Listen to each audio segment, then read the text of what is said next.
Bismillahirrahmanirrahim. Assalamualaikum warahmatullahi wabarakatuh.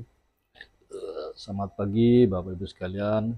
Alhamdulillah masih dalam suasana libur akhir tahun. Kami masih berada di Yogyakarta, libur bersama dengan keluarga. Kita nikmati liburan tahun ini dengan penuh keceriaan. Kita perlu refreshing supaya kita bisa menyiapkan kegiatan-kegiatan apa yang bisa kita lakukan untuk meraih kesuksesan tahun 2024 yang akan datang, insya Allah. Nah, video sebelumnya Bapak Ibu sekalian, di tengah sawah di Kulon Progo, kita melengkapi diskusi tentang kiat-kiat teknis apa yang perlu kita lakukan untuk mendapatkan data yang valid yang bermuara kepada kepuasan pelanggan, customer satisfaction, karena hal ini merupakan salah satu inti daripada kita menerapkan sistem mutu berdasarkan ISO 17025, yaitu kepuasan pelanggan. Pelanggan kita sudah kami sebutkan di video-video sebelumnya, ada pelanggan internal dan ada pelanggan eksternal. Pelanggan eksternal meliputi institusi atau pelanggan eksternal berupa personal. Ya, siapapun di antara mereka, kita mempunyai tanggung jawab untuk memuaskan mereka, yaitu berupa data valid dan tepat waktu. Kita sudah singgung bahwa ada beberapa kontrol yang secara teknis kita kerjakan secara rutin, sehingga seperti yang kami sebutkan tadi akan bermuara kepada kepuasan pelanggan. Nah, pada video pagi hari ini Bapak Ibu sekalian, kita coba untuk berdiskusi tentang tahapan-tahapan fundamental apa yang harus kita lakukan untuk mendapatkan pengakuan akreditasi secara formal dari Komite Akreditasi Nasional. Karena sangat-sangat fundamental untuk mencapai atau untuk mendapatkan pengakuan akreditasi ini, kita harus tahu apa yang mau kita kerjakan. Nah, karena big problem bagi Bapak-Ibu sekalian, kita akan mendapatkan pengakuan akreditasi tetapi kita nggak tahu apa yang mau kita lakukan. Sementara di video-video sebelumnya pernah kami sebutkan bahwa di dalam kita mempersiapkan sistem mutu ini, kita ada dalam suatu frame. Frame itu isinya ada dua. Yang pertama, waktu dan anggaran. Waktu tentu saja ada targetnya, kemudian anggaran ada keterbatasannya. Karena itu kita harus pandai-pandai mensiasati waktu dan anggaran. Nah, video kali ini insya Allah kita akan membahas tentang tahapan-tahapan apa yang harus kita lakukan untuk mendapatkan pengakuan akreditasi secara formal. Secara umum sudah kami sampaikan bahwa kita perlu paham terlebih dahulu konsensus ISO 17025. Kemudian yang kedua, kita paham apa kebijakan dari KAN yang berkaitan dengan persyaratan akreditasi untuk laboratorium pengujian dan kalibrasi berdasarkan ISO 17025. Jadi kita paham apa konsensus ISO yang sudah kita singgung di video-video sebelumnya, meliputi 5 persyaratan. Ada persyaratan general, ada persyaratan struktural, persyaratan sumber daya, persyaratan proses, dan yang kelima adalah persyaratan manajemen. Juga sudah kami singgung juga di video sebelumnya bahwa kelima persyaratan ini harus berbasis kompetensi dengan menerapkan formula DIR, Documentation, Implementation, dan Recording. Nah, baik Bapak Ibu sekalian, kita lanjut bahwa di dalam persiapan akreditasi laboratorium, kita perlu melakukan yang namanya gap analysis.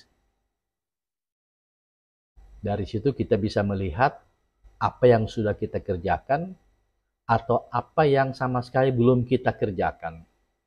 Tujuannya adalah Bapak Ibu sekalian, bahwa untuk mengetahui apa yang harus kita kerjakan di dalam rangka untuk mendapatkan pengakuan akreditasi. Yang pertama Bapak Ibu sekalian, kita mempersiapkan kompetensi personel. Nah, kompetensi personel ini yang sering kami lakukan yaitu berupa pelatihan. Ada 11 jenis pelatihan yang standar dari kami. Yang pertama adalah pelatihan tentang pemahaman ISO IEC 17025 tahun 2017. Yang kedua, pelatihan tentang validasi metode uji. Yang ketiga, pelatihan tentang uji profesiensi atau uji banding antar laboratorium. Yang keempat, pelatihan tentang sampling jika diperlukan. Yang kelima, pelatihan tentang pengelolaan sampel. Yang keenam, pelatihan tentang penerapan jaminan mutu hasil pengujian. Yang ketujuh, pelatihan tentang uji kinerja alat. Yang kedelapan, pelatihan tentang uncertainty. Yang kesembilan, pelatihan tentang manajemen risiko. Yang kesepuluh, audit internal. Dan yang terakhir, yang ke-11 adalah manajemen review. Nah, ini standar untuk mempersiapkan kompetensi personil. Diperlukan sebanyak 11 topik pelatihan. Nah, pelatihan ini tentu saja nanti ada aspek teori dan ada aspek implementasinya, termasuk di dalamnya aspek pendokumentasiannya. Ini yang pertama, yaitu mempersiapkan kompetensi personil. Yang kedua, Bapak Ibu sekalian, di dalam persiapan akreditasi yaitu tentang kelengkapan dokumen. Kita perlu menyiapkan dokumen. Nah, secara umum sistem mutu ISO 17025 dikenal ada dua jenis dokumen. Ada dokumen internal dan ada dokumen eksternal. Dokumen internal adalah ada quality manual, panduan mutu, ada quality prosedur atau prosedur mutu, ada work instruction, IKM, IKA, dan IKM sampling. Kemudian ada formulir-formulir, yang terakhir adalah master list dokumen. Jadi ada lima title tentang dokumen internal, yaitu quality manual, quality prosedur, work instruction, formulir-formulir, dan master list dokumen atau daftar induk dokumen. Kemudian dilengkapi dengan dokumen eksternal. Apa itu dokumen eksternal? Misalnya legal aspect, rujukan SNI, rujukan textbook, rujukan instruksi manual alat. Semuanya itu masuk dalam kategori dokumen eksternal. Yang ketiga, Bapak Ibu sekalian, kita menyiapkan sarana dan prasarana pendukung. Apa itu sarana dan sarana pendukung? Yang pertama, ruang pelayanan pelanggan, fasilitas penyimpanan sampel dan bahan kimia, kemudian ruang personil, kemudian ruang pengujian sampel, di dalamnya ada alat-alat instrumen dan wearglass, dan yang terakhir ruang fasilitas K3 jika diperlukan. Nah, ini berkaitan dengan sarana dan prasarana pendukung. Yang keempat, tidak kalah pentingnya Bapak Ibu sekalian, kita menyiapkan legal aspek. Legal aspek tentang pendirian laboratorium bisa berupa akta notaris untuk laboratorium swasta dan atau pemerintah terkait. Misalnya laboratorium di bawah kementerian itu sudah melekat dengan status kepemerintahannya. Jadi legal aspek yang berkaitan dengan status laboratorium meliputi laboratorium milik pemerintah, pemerintah pusat dan daerah, dan laboratorium milik swasta. kita harus menyiapkan legal aspeknya. Kemudian yang kelima, Bapak Ibu sekalian, kita menyiapkan struktur organisasi laboratorium berdasarkan ISO 17025. Nah, struktur organisasi laboratorium ini ada 3 hal yang perlu kita perhatikan. Yang pertama adalah ada personil manajerial. Misalnya penanggung jawab laboratorium, manajer mutu, petugas pelayanan pelanggan itu personil manajerial. Kemudian yang kedua adalah personil teknis. Misalnya penanggung jawab pengujian, analis atau operator, PPC, petugas mengambil contoh uji. Kemudian struktur ini dilegalkan secara internal. Tapi jangan lupa Bapak Ibu sekalian, di dalam persiapan struktur organisasi laboratorium ini ada hal penting yang sangat-sangat fundamental, yaitu semua personil berbasis kompetensi. Jadi based on kompetensi, tetapi di dalam strukturnya dibagi menjadi 2 kelompok. Ada personel manajerial dan ada personel teknis. Nah, sewaktu-waktu personel ini bisa dirubah karena merupakan kebijakan internal. Tetapi sekali lagi jangan mengabaikan 2 syarat ini, yaitu ada personel manajerial dan ada personel teknis.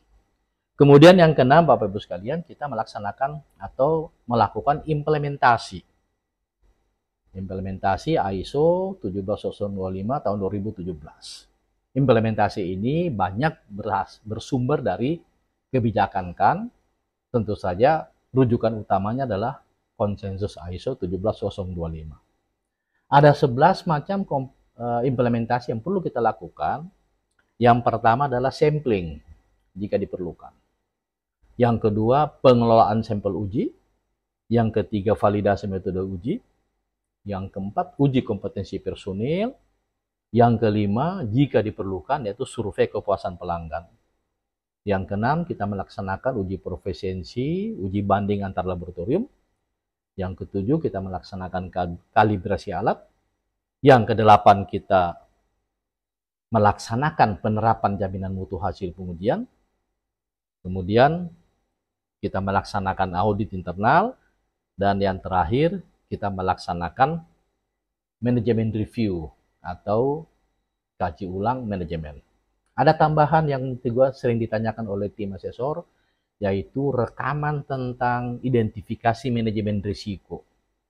Baik itu manajemen risiko tentang ketidakberpihakan, tentang kerahasiaan, dan manajemen risiko pada waktu pelaksanaan sampling, manajemen risiko pada waktu pelaksanaan pengujian di laboratorium, dan manajemen risiko dari sumber-sumber yang lain. Nah, ini berkaitan dengan implementasi. Yang ketujuh, setelah kita melaksanakan implementasi, maka sesuai dengan aturan dari kan, kita sudah boleh menyiapkan dokumen pendaftaran. Nah, adapun dokumen-dokumen pendaftaran, ya kita bisa mengupload atau mendownload dokumen-dokumen apa yang harus kita upload ke kan sesuai dengan kebijakan dari Komite Akreditasi Nasional. Nah, yang kedelapan ya kita melaksanakan persiapan asesmen. Biasanya standar kami sebelum asesor datang ke laboratorium, kita melaksanakan gladi bersih dan pra-asesmen. Sebelum tim asesor datang ke laboratorium untuk melaksanakan asesmen sesuai dengan tugas dan tanggung jawab dari tim asesor. Nah, kemudian yang terakhir Bapak Ibu sekalian, setelah asesmen dipastikan ada NC, non-conformities. Nah, kita laboratorium wajib menyiapkan tindakan perbaikan. Di dalam menyiapkan tindakan perbaikan, ya kita yang pertama kita melakukan investigasi, mencari akar penyebab ketidaksesuaian. Kemudian kita melakukan correction, tindakan perbaikan. Yang terakhir kita melakukan tindakan korektif. Bisa juga dikatakan sebagai preventive action. Nah, ini Bapak Ibu sekalian bincang-bincang kita tentang persiapan akreditasi laboratorium. Tetap semangat. Mohon maaf atas segala kekurangan. Tetap semangat dan Mari kita jadikan penerapan sistem mutu bermanfaat bagi kehidupan. Terima kasih. Assalamualaikum warahmatullahi wabarakatuh.